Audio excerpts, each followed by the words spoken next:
Right now, the leadership in Iran is telling their citizens one thing, our president and others are telling us another.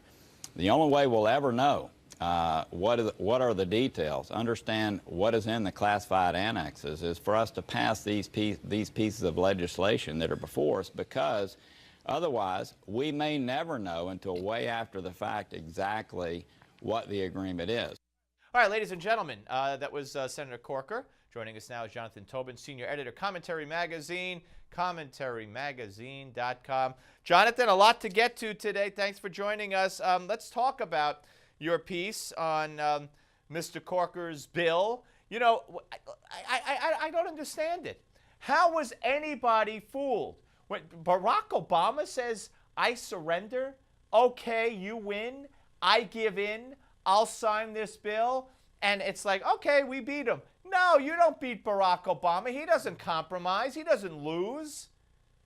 Yeah, unfortunately, that is the truth. Now, before I say anything else, I want to give credit to those members of the Senate and those people outside of Congress who try to push for this bill.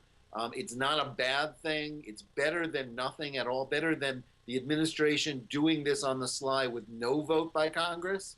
But what has happened with this bill, and the reason why the Obama administration has wisely waved the white flag on and said it will sign it, is that it sets up what is in effect a reverse treaty ratification process. Now, what do I mean by that?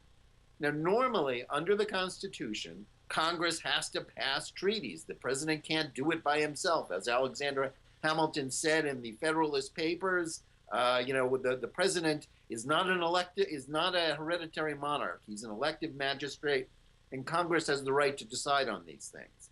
But in a treaty, in order to get it passed, you need 2/3 of the Senate, 67 votes to pass a treaty. That's a very high bar.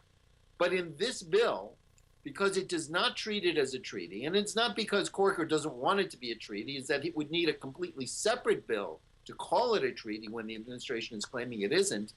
What it is, it's like a normal bill. So what that means is, even if he gets a majority to stop it, which there very well may be a very strong majority against an Iran deal, what will happen is that Obama will veto any measure that says, no deal. Will veto the turn down by Congress. And it can't be overridden. Then, in order to stop him, it will need 67 votes to stop the treaty instead of 67 votes to pass it. So right. All Obama needs is 34 votes, not 67. I mean, he okey-doked them, to use his own words. He hoodwinked them. He bamboozled them.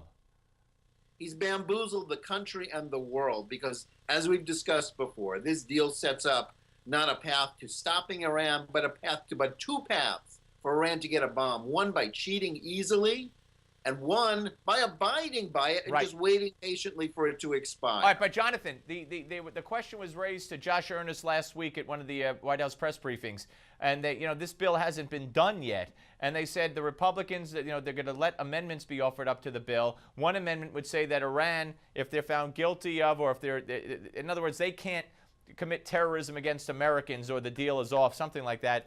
And if they Josh Earnest said if that goes on the bill, the president will veto it. So maybe that's the best thing. Maybe that's the best thing they could let happen. Let him put on an amendment and let him veto it and start again. Yeah, perhaps. But, that was part of the deal that Corker made with the Democrats, who said no mention of terrorism. Well, that doesn't seem like a very high bar to me. That doesn't seem like much to ask.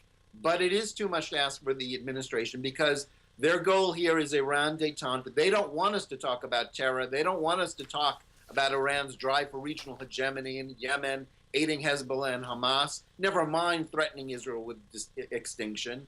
They want to just talk about the technicalities and to confuse everybody with their disingenuous arguments. Yeah, we had another picture today. I don't know if we could get to it in time or not, of Iran putting up, 68. If we have 68, it's Army Day in Iran. And on the truck that they had marching through there in Arabic, I guess, there it is, or Persian, It says death to Israel. This is from the Times of Israel, the picture we just put up. Israel and throughout the country. As the New York Times reported today in an article about American businessmen going to Iran. Yeah, and by the way, I got to go, Jonathan, but by the way, they charged the Washington Post reporter with spying. Got to go. Thank you, sir. As always, appreciate it. Up next, folks, Bernie Schroeder will be here.